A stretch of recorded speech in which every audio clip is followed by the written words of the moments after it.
பாஜகவுடன் கூட்டு வைத்துக் கொண்டு பேசிய விடுதலை சிறுத்தைகள் கட்சி துணை பொதுச் செயலாளர் ஆதவ் அர்ஜுனா மீது திருமாவளவன் நடவடிக்கை எடுப்பார் என MP ஆர் ராசா தெரிவித்துள்ளார்.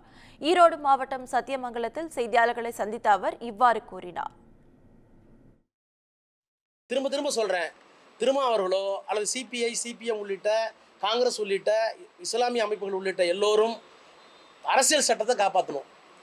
இந்த அரசியல் சட்டத்தில் சொல்லப்பட்டிருக்கின்ற இறையாண்மையுள்ள குடியரசு, சமதர்ம குடியரசு, ஜனநாயக குடியரசு, மதச்சார்பற்ற குடியரசு, இந்த 4 அடிப்படை பண்புகளையும் காப்பாற்ற வேண்டிய மிகப்பெரிய பொறுப்பு இன்றைக்கு திராவிட முன்னேற்ற கழகத்தினுடைய கூட்டணியை தலைமையேற்றிருக்கின்ற தமிழ்நாட்டுடைய முதலமைச்சர் அவர்களுக்கு மிகப்பெரிய பொறுப்பு இருக்கிறது என்பதை அந்த கூட்டணி கட்சியுடைய தலைவர்கள் திருமா உட்பட எல்லோரும் அறிந்து அவரை மெச்சி பாராட்டி இந்த அணியை போற்றி வளர்க்கிறார்கள்.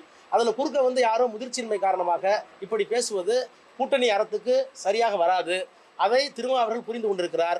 விரைவாக அவர் இதற்குரிய நடவடிக்கையை அந்த கட்சியிலேயே மேற்கொள்வார். இதை சிறுத்தையிலே ஏற்றுக்கொள்ள மாட்டார்கள் என்பது எனக்கு தெரியும். எந்த பொறுப்பில் இருந்தாலும் இதை அந்த கட்சி ஏற்றுக்கொள்ளாது. ஏன்னா இன்றைக்கு விடுதலை சிறுத்தைகளை கூட அண்மையில் நடைபெற்ற திருச்சி மாநாட்டில் அந்த கட்சி எவ்வளவு கொள்கை அடிப்படையில் வளர்க்கப்பட்டிருக்கிறது என்பதை நம்முடைய முதலமைச்சர் அவர்களே பார்த்து சிலாகித்து பேசினார்.